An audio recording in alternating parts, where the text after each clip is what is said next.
very good evening to you, and thank you for tuning into Brand Plus TV. It's always a delight knowing that you have taken your time and are keeping us company. I am Ondiro Ganga, ready to bring you up to speed with all the top stories making headlines. And as you know, we are all about business. Here's a glance of some of those stories.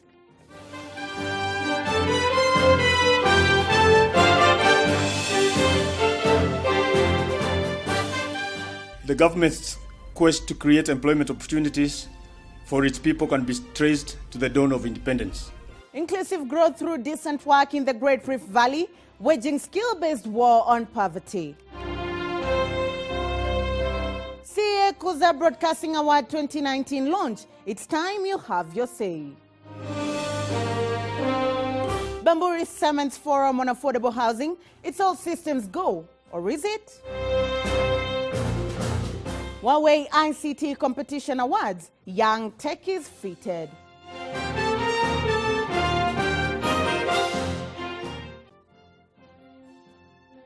Thank you for staying with us. Now on to our top story. The International Labour Organization, in partnership with the Swedish International Development Agency, SIDA, have today in Nairobi signed a memorandum of understanding with Nakuru and Narok counties to address decent work and skill development. Our reporter Daisy Ombo attended the ceremony and filed the following report.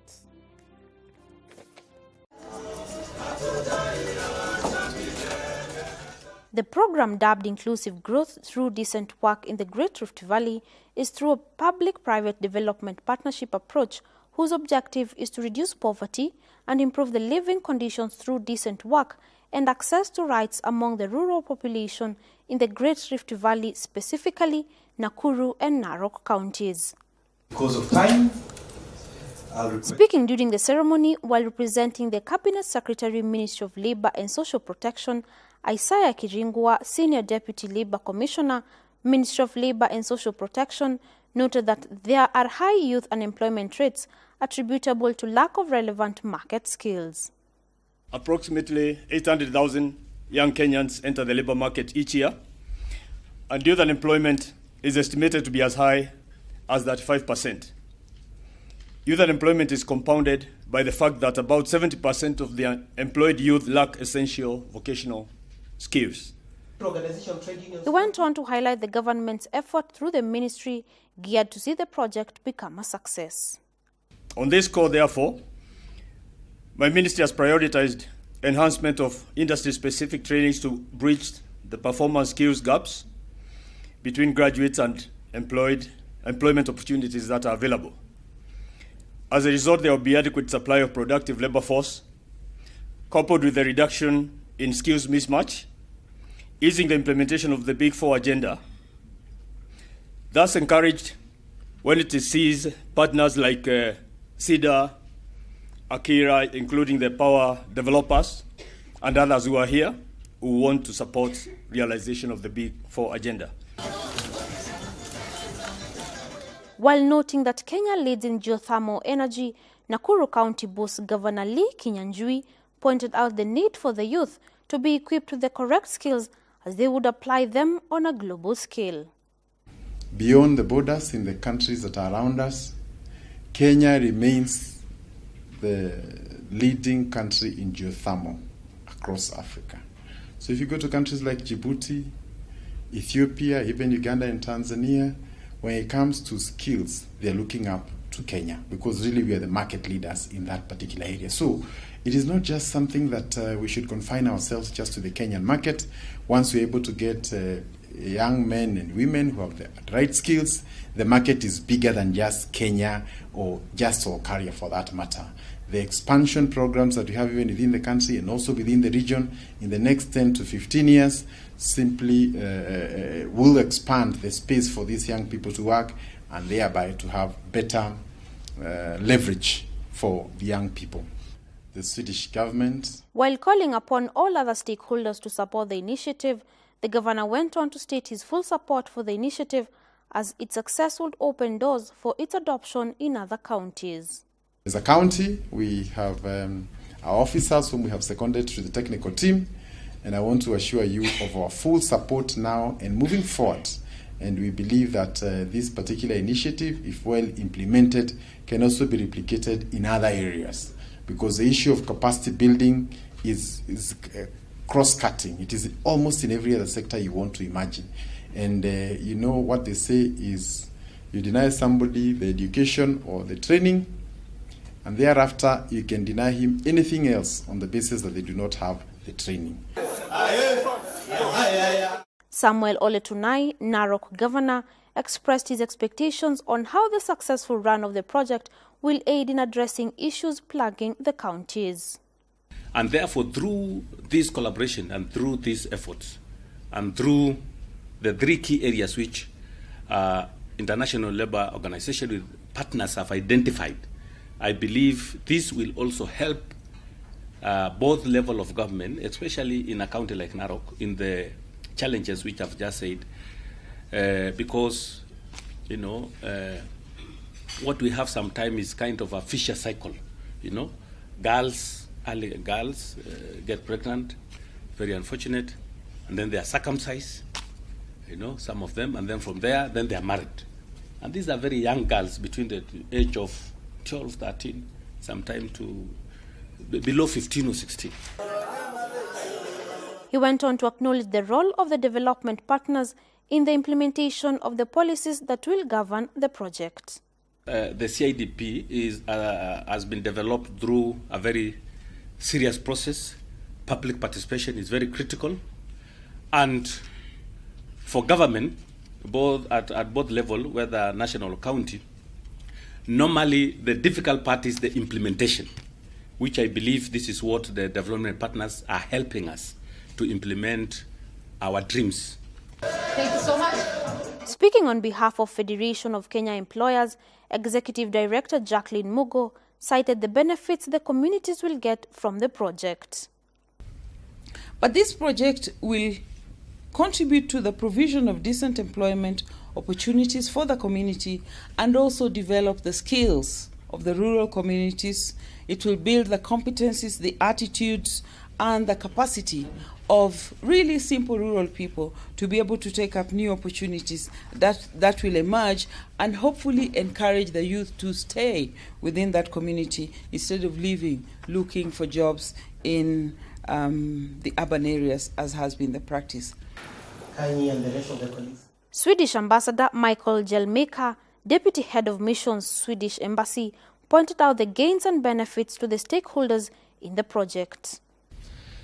A public-private development partnership, or PPDP, as we express it in short, is a modality for concrete cooperation between public partners and private sector actors, in which all partners are contributing to the project deliverables and to the budget, as well as all partners are also gaining from its results. The idea is to make 1 + 1 = 3 by collaborating and creating synergies between our various mandates and objectives. Now I want to introduce the donors. The project goal is in tandem with promoting employment creation and employability, a priority jointly set by the government, employers and workers' organizations under the Kenya Decent Work Country program. Reporting for Brand Plus TV Business News, I am Daisy Wambua.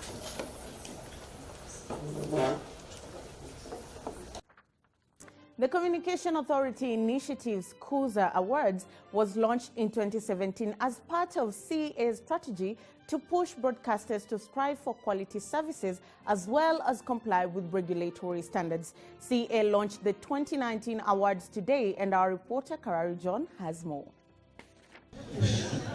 Kuza Awards seeks to identify and reward broadcasters who have demonstrated excellence in their service and compliance to the programming code for free-to-air radio and television broadcasting services. The code outlines the programming standards and the radio TV broadcasters have to observe. Director General, Communication Authority, Francis Wangusi, started off by assuring the media industry of their support as the regulator. So as an industry regulator, we are preparing for a journey for you to be able to succeed and compete effectively on this global competition that is coming.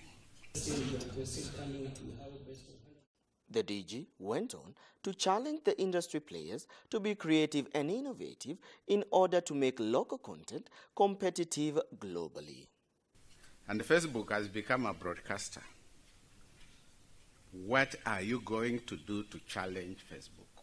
What are you going to do to challenge Google? What are you going to do to challenge broadcasting services that are coming outside of our country? Don't you have the brains? Now, don't just simply be actors. Be programmers. And not just programmers of the old adage. Be programmers of the new technology. I would wish that each one of you start going to look at your computers and see how you can develop a program so that our local content we are talking about is no longer a matter of investing money, so much money into it to produce it. Given that the media is the watchdog of the society, Wangusi went on to encourage the industry players to uphold professionalism. Can you liberalize this country? Let guys talk, but you are the people who have been given a mandate to be able to liberalize Kenyans. Tell them the truth. Tell them where they are supposed to go. Show them. I think Martin said you're supposed to entertain, to inform, and to educate, isn't it? And I think that is the nature of your business. Can you do it and let us move forward and have this country a greater country? Christopher Wambua, Acting Director, Consumer and Public Affairs Communication Authority, highlighted what the awards are all about.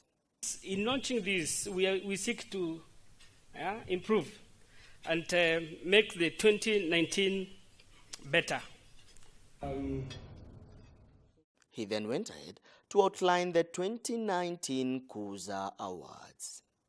So, 2019 award, we are reminiscing the broadcasting journey from 1924 to 2019. That is next year as we give the awards. We are calling this Mashujaa edition. As Kuza Awards officially roll out, it will be prudent for us to say, may the best media house win. But of course, we are the best, delivering only but the best to you, dear viewer.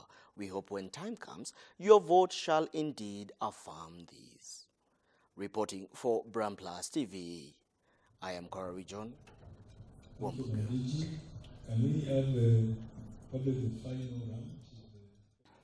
Let's shift gears and take a look at the real estate industry. The Kenya Professional Realtors Association, KPRA, held its second annual Kenya Real Estate Convention at the Kenya School of Monetary Studies, with this year's theme being Raising the Bar Through Sustainable Services, Investment Strategies and Development Opportunities. Take a look. As you're all aware, my government has identified 4 key pillars, which we call the Big Four. Pillars that will drive growth in agriculture, health, housing, manufacturing. Thanks to the President's Big Four agenda, currently most housing conversations are centered on affordable housing. However, not all Kenyans can hit the 1.5 million price point. To this end, Honorable Gerald Githinji, former Deputy Governor Kiambu County, pointed out that affordable housing should cut across the economic segments in the country. A lot of times when you are developing houses, there were rules that said this is the material you have to use for the walls, these are the materials you need to use for the roofing, and so on. Over time, technology has overtaken some of that thinking, and maybe we have not been as fast in creating the environment to accommodate the new technology. And that's what I was talking about earlier. If you think about what does somebody need, not what they want and all the bells and whistles, what do they need in a house? A place where you can sleep comfortably without interruption by the weather. A place where you can eat, a place where you can cook, and maybe a small space where you can have friends come in and sit down and entertain. To achieve that, you then need an environment where it is secure. So if your house is your main source of security, you will need the 9-inch walls. But if the area you're living in is secure, you have a complete community that is secure, that does not steal from you, and that does not come to attack you, then the need for your shelter becomes reduced. And it can get to a price range where you can be able to, everybody in Kenya can be able to afford. So I spoke to Nick Langford of Tatu City earlier, and he said they can deliver a 200,000 shilling house. The material will be maybe a 1 centimeter thick wall. It will have protection from the rain, protection from the sun, protection from sound. So if you can do that, then you have the foundations for what our future low-cost housing will be. Look at a country like Japan. However, for affordability to cut across the board, Nick Langford, country head Tatu City, noted that the cost of land must be addressed urgently. Actually, the build cost is not the prime problem here. It's actually the cost of the land. And actually, the other issue is that because the land cost around Nairobi is very high. We were learning this morning from the former deputy governor of Kiambu County that the cost of land in Kiambu has gone up tenfold in the last 10 years. That just sort of demonstrates the fact that there's huge demand for land. Once you have the price point of the land that is currently available in Kiambu, there's no way you can deliver a house on a piece of land for 1.5 million. It's not feasible. So how do you do that? You can only do that with government providing the land for free or for a massive subsidy. This is the only way. Also, the cost of the infrastructure, water and power and roads and proper drainage and proper ICT, which we all want to live with these days. That, of course, requires considerable investment. Position on the platform. Affordability equally goes beyond acquisition. Job Kabuye, chairperson Kenya Green Building Society, said that the cost of maintenance and resource recycling should be keenly looked into. From the Kenya Green Building Society's point, we want affordability to be properly defined so that we understand that affordability both at the acquisition of the house as well as affordability during the use of the house, because it doesn't make sense to buy a house cheaply but then very expensive to maintain, to the point that you completely neglect maintenance and the house falls apart. We have to make sure that affordability is throughout the life cycle of a particular house. In other words, we have to take into consideration what can actually be able to deliver this affordability throughout the life cycle. And this is where some of these green building principles come in, that is resource efficiency and resource regeneration. Can we have infrastructure systems that help to regenerate? For example, if it is sewer systems, can we have recycling systems? Because these kind of systems make sure that you recover some water, which means you minimize the need and use for potable water, and you limit it just to potable uses. And then when you talk about energy, we're talking about using renewable energy. And renewable energy will also, if that's the direction we're going to take, let's also think of financing models that can actually help us to get that in place.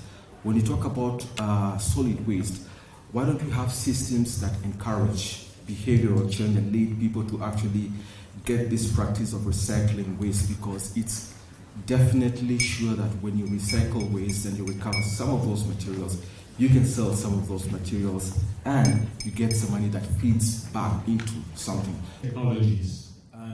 While a vibrant real estate sector might look like a far-fetched dream, Hon Githinji was optimistic that it can manifest if proper systems and structures are put in place together with timely research backed up with data. To get simple things like a permit. Before it was a convoluted, a long process. But we created with the World Bank a process that an architect will do the drawing, the engineers will do the BQ, we will do the PQs and do all the designs. And once all the designs were ready, they are sent to Kiambu County online. A team would sit down, and within a week, they have a feel of whether that is the right thing. They'll send some questions, some clarifications, some adjustments, which are within the laws that are there at the moment. We have voted the approach public habit as To this end, Langford equally says the government needs to come on board and offer full support to its investors. To raise the bar has to do with initiatives in terms of financing. And I think that the government certainly has a huge willingness to deliver solutions or ideas. And I think we as the private sector should be working with those individual ideas to deliver the housing. I think a little bit of uncertainty at the moment in exactly what the government is doing. I mean, there are a lot of initiatives. Maybe we'll find out later this morning from the PS about housing, about the actual status of some of those initiatives, which are in terms of tax rebates, there in terms of guaranteed offtake. Good solutions, by the way.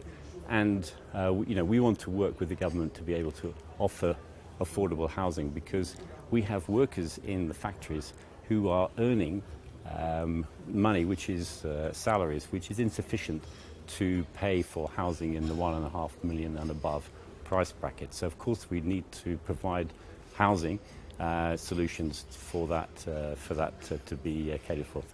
How affordable is affordable? As conversations on affordable housing broaden, it is critical that all stakeholders address the concerns therein in order to deliver not only affordable but sustainable housing to Kenyans.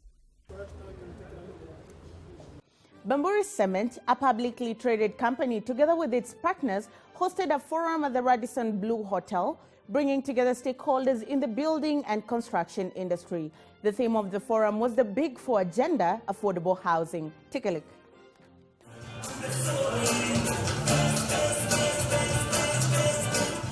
Speaking at the event, Principal Secretary State Department for Housing and Urban Development Charles Hinga said Kenya can borrow several lessons from countries like Singapore that have successfully implemented affordable housing schemes. Singaporeans passed almost a similar law, but they were bold. And they decided that for us to fix the issue of housing, we need three things. We need to attract private capital. But to attract private capital, especially for majority of people that have lumpy cash flows, we need a steady stream of cash flows. And so they decided that the element of sacrifice that they had to make first was 22% for every employee of your payslip. You set it aside into a central provident fund. And the employer, 17% went into the central. I'm not talking about 1.7%. We're talking about 17% went into the central provident account. Today, to cut the long story short, Singaporeans, 70% of them live in a government-sponsored house. All you need is a payslip. No long stories of writing stories about where I come. No, just a payslip and you have a house. He went on to say that the biggest challenge the housing scheme projects continues to face is commercialization of land. This has made land prices exorbitant, thus repelling investors. Land in this country is the most expensive in the continent, in Nairobi particularly. The other day I saw land across the street where I work in Upper Hill cost 1 billion shillings for an acre. Upper Hill. I understand, we're in Upper Hill actually, yeah, right? So land here cost 1 billion shillings. A few years ago, it was 3 million an acre. And when I talk about a few years ago, we're talking about 10 or so years ago. Now it's 1 billion shillings. So we can't talk about 1 billion shillings an acre and talk about affordability in the same sentence. So we've got to do something about our land cost if we have got to tackle affordability. But I don't want to bore you because I know you all know the issues. Cost of land, cost of construction, cost of processes, and cost of financing. Those 4 things are the main reason why we are where we are. John Simba, Chairman Bamburi Cement, went ahead to state that for affordable housing schemes to work, several issues need to be addressed, key among them government goodwill and financial support. Would like and urge the government to continue implementing effective macroeconomic policies and create an environment that enables all of us to do our businesses and grow. And that way we'll address a whole lot of things. Not only that revenues to the government will go up, we'll create jobs, and we'll create incomes for people to build and improve housing, their own housing. We, as Bamburi, I believe we're the largest single customer of KPLC, and we know precisely movements in energy costs, what it means in our production process. And if you are to ask everyone here, they will tell you how their businesses are affected.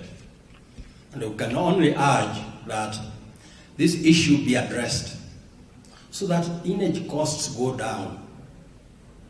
That way, we'll be able to be more efficient and competitive.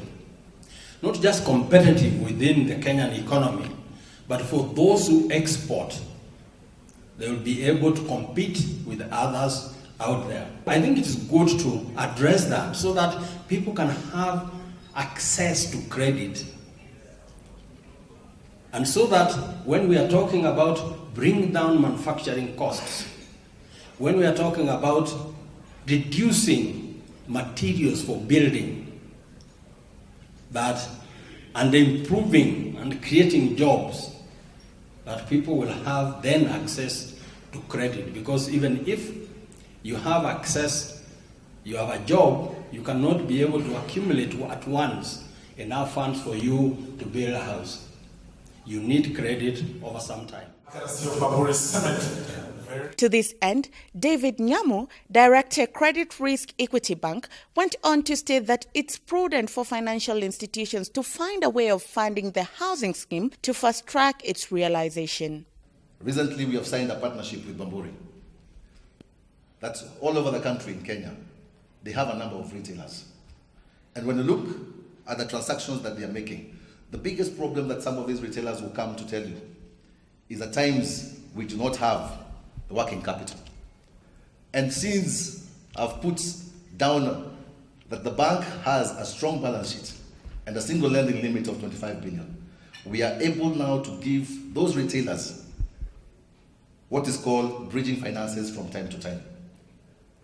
And this is what we would also want to extend to you as big contractors. That if, and since government is here today, if we can only draw a triangle, that you as a contractor gets the contract, and we believe in you that you will be able to complete that contract, and we believe in the quality of work, the quality of workmanship. Ours as a financial institution is to enable you fast track that process. With people like Bamburi now in the picture, and others who will be key in achieving this goal, as Equity Bank will be able to release funds even on the basis of your work in progress. That at no one point will you stuck in that journey of finalizing the project. With the clock ticking and time quickly running out, it is about time that deliberations reached at such forums are turned into actionable plans as a matter of urgency if Kenyans are to enjoy affordable housing by the year 2022.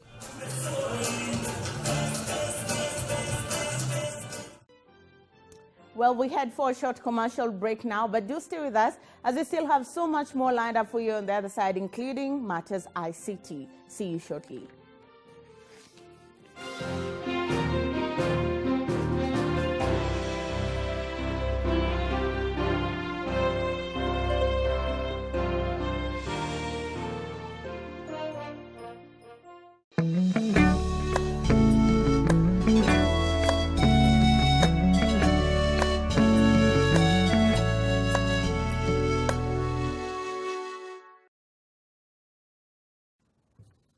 Welcome back and thank you for staying with Brand Plus TV. This is Business News. Let us now shift gears and take a look at matters transport.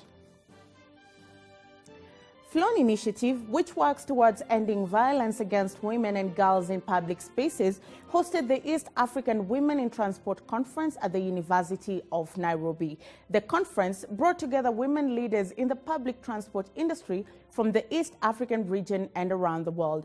Our reporter Karari John was present, and here is the report. Women either walked, cycled, use public transport that is predominantly buses. Speaking at the event, Heather Ellen, independent gender and transport consultant, highlighted that women are the largest consumers of public transport around the world. Women are great users of transport, and particularly of public transport.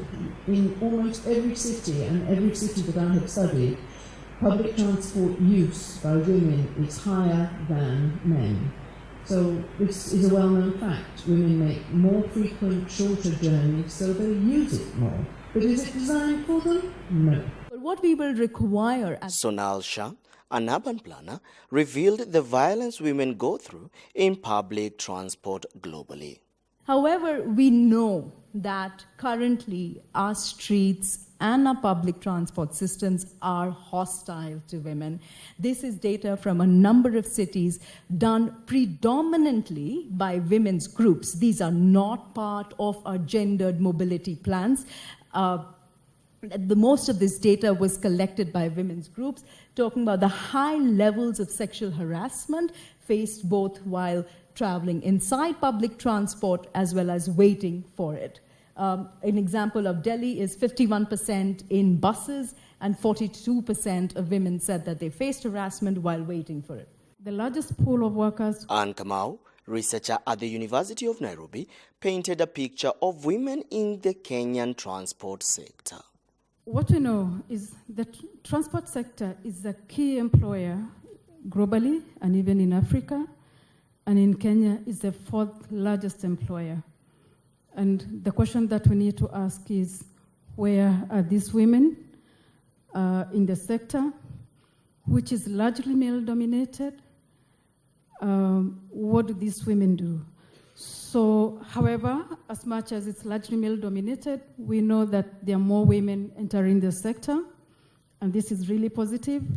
But, however, not many of them are investors in the sector. Most of them work as drivers, as touts, work, in the operations like the bus stops, and a few as fleet managers, but with few working as owners. So we really need to understand, as much as women are entering the sector, where are they?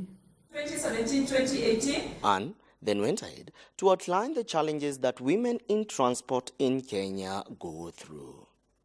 From the study from ITF, what we found is that even though women are entering the sector, they are largely coming in as employees. So we have to begin to think about women in the public transport workers, sector workers, as employees, not necessarily as the owners.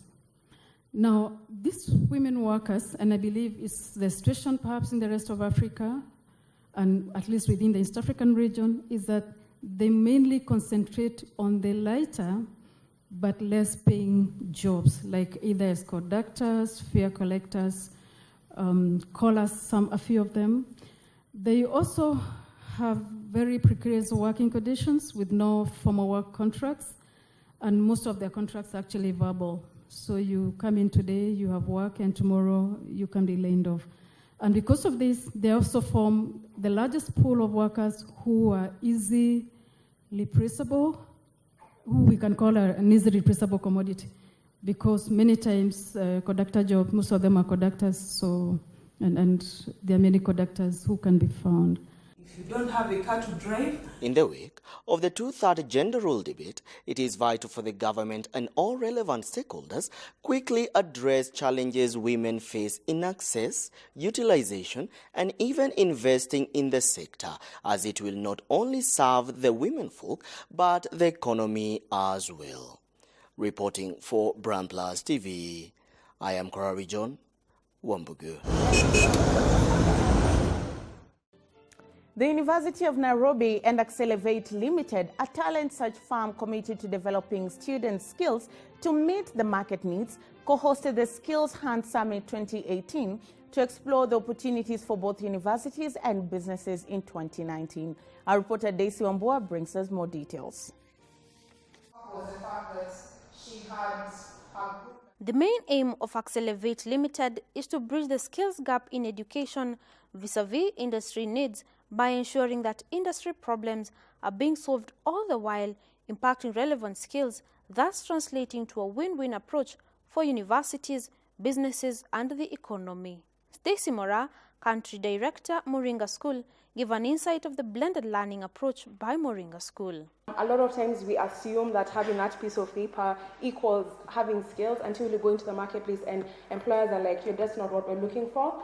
And it's discouraging because you've spent 4 years in university, you've spent your entire 844 journey knowing once I get my degree, I'm going to become, I'm going to get that job. It's quite obvious until you get into the marketplace, and a lot of employers are like, yeah, you just don't have what you're looking for. So blended learning actually focuses on skills acquisition, not paper acquisition. Most of the time, yes, you see some. She went on to outline the relationship they have with the employers and the marketplace. We also work very, very closely with the marketplace. We work very closely with employers. We spend a lot of time collecting feedback on what employers are looking for, what they're lacking in the marketplace, what kind of graduates they want to work with. And then we take that information back into our curriculum and we incorporate that information. From the interviews. George Karimi, Manager Lounges and Premium Products Kenya Airways, highlighted the hardships of tapping ideas and translating them to real-life solutions. Translating academic to, the real-life situation in terms of the industry is very, very difficult. So when you get somebody who is able to give you that, that's the chance that you're able to pick from there. Nick Nderi, an economics and finance student from Kenyatta University, stated the benefits they have reaped from such programs. Some of these things are really something that's really required of us. And I really got to learn a lot from these experiences. And for me, from my journey, it's something that I'd recommend to any other student, for those who are curious to how things are, who are looking to learn, who have that growth mindset. We dealt with a whole. The African transformation will only happen if we focus more on equipping our youth with relevant marketplace skills that provide solutions to the problems the continent faces. Reporting for Brand Plus TV Business News, I am Daisy Wambua. Well, let's shift gears and take a look at matters ICT. Huawei Technology recently held its ICT competition aimed at driving the development of high-quality information communication technology talent, and finally, the global company held an award ceremony in recognition of the winners. Our reporter Karari John attended the event and tells us more. What comes to your mind when you hear the name Huawei? You think of phones, right? Huawei is also an ICT infrastructure provider that has been in existence for 30 years and had its Kenyan operation for 20 of those. 3 certificates and, of course, the tech giant recently had an ICT competition for local university students that attracted over 4,000 students, and 11 Kenyan finalists were last night featured in a colorful ceremony. Thank you so much. And professionals with certification that can have a... While addressing the attendees, Acting Ambassador of the People's Republic of China to Kenya, Shuang Li, drew their attention on how China has witnessed all-round transformation thanks to ICT. As we all know that China is a developing country. In 1978, the GDP per capita of China only $175 in 1978. But now, after 40 years ICT revolution, actually, opening up and also ICT revolution. China now become the second largest economy in the world. These are the individuals. With China being a strategic partner to Kenya, the acting ambassador went ahead to emphasize on the existing Kenya-China relations. This year marks 55th anniversary of the founding of diplomatic relations between China and Kenya. In the past 55 years, our relationship uplifted several times. Now, Kenya becomes strategic, comprehensive, cooperative partner of China. What does that mean? That is too diplomatic. Many people ask me what that means. That means Kenya is the best friend, best partner of China in Africa. A wonderful certificate with Principal Secretary, ICT and Innovation, Ministry of Information Technology and Communication, Jerome Ochieng, pointed out that the government has embraced technology. The government has embraced ICT by providing its services effectively and efficiently to the public using the online platform. Just a quick journey in terms of how technology has transformed our government. Previously, we were talking about manual transactions within government. Everything you had to move with your documents to a particular office to get services rendered. We later now got onto what, when we introduced the e-government services, we introduced some websites that were really not very interactive, but just for provision of information. But then now, we are moving to digitization of government, and a lot of government services are going online.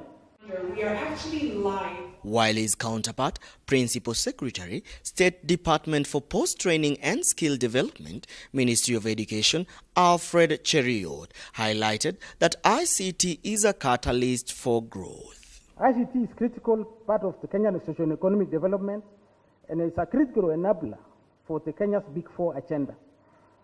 On the other hand, it creates jobs and drives business growth, innovation and exports. And on the other hand, it enables government to be more efficient and deliver public services more efficiently and to solve the real issues facing the citizens. UNESCO Director Regional Office for Eastern Africa, Therese Ndong-Jata, challenged the government's effort on this front by reiterating that ICT is a key factor to the success of the Big Four agenda. We know right across Africa there has really been a lot of question about building this dividend. The population we have in Africa should not create fear. It should be one that should create hope and possibilities. And technology is going to provide that possibility.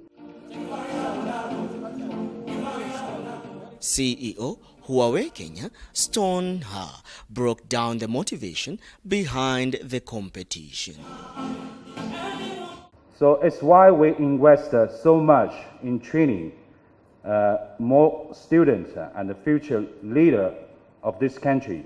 In the last 10 years, our training center has trained over 5,000 Kenyan people. And then we have provided internship and training for these students through the Seed for the Future and the PDTP and the Digital Skill Transform. Kennedy Mugaura from ZTech University. The overall winner, Kennedy Muthaura from ZTech University, while giving his acceptance speech, noted that the skills empowerment is bridging the gap between what is learned in school and what is expected in the job market. I would like to thank the Huawei Technologies Kenya for the impact they have made in our country. Through competition and many more other initiatives they have carried out, the gap between academia and the industry is decreasing in a notable rate.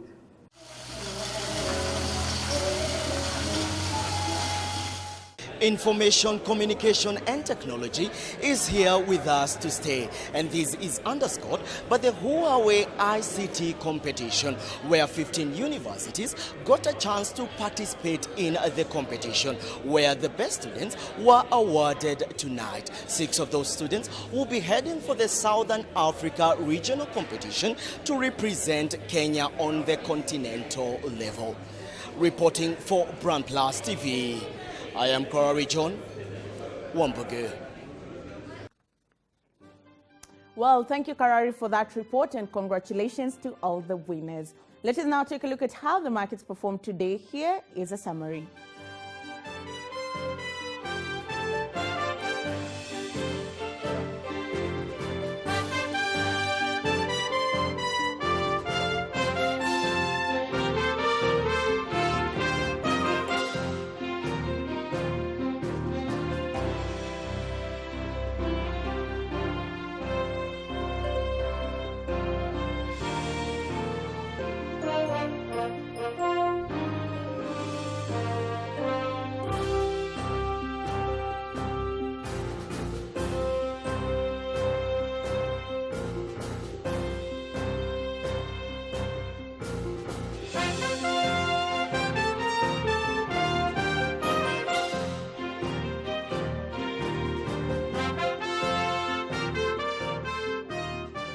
That is just a summary of how the markets performed, but for more in-depth analysis of the same, tune in tomorrow morning at 8 a.m. for my next big bet with Brechan Doritu and Karanja Daniel.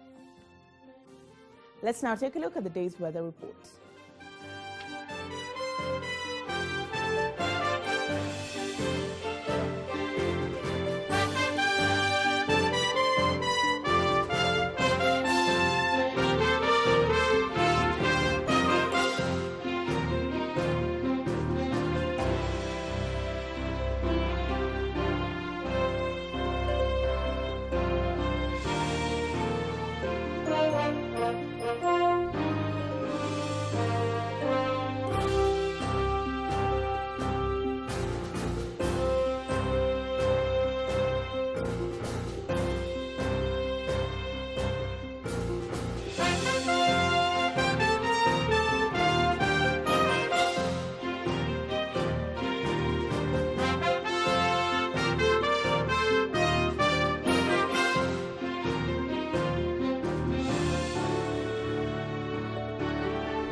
Well, that is it from the news desk tonight. On behalf of everyone that made it a success, thank you very much for watching.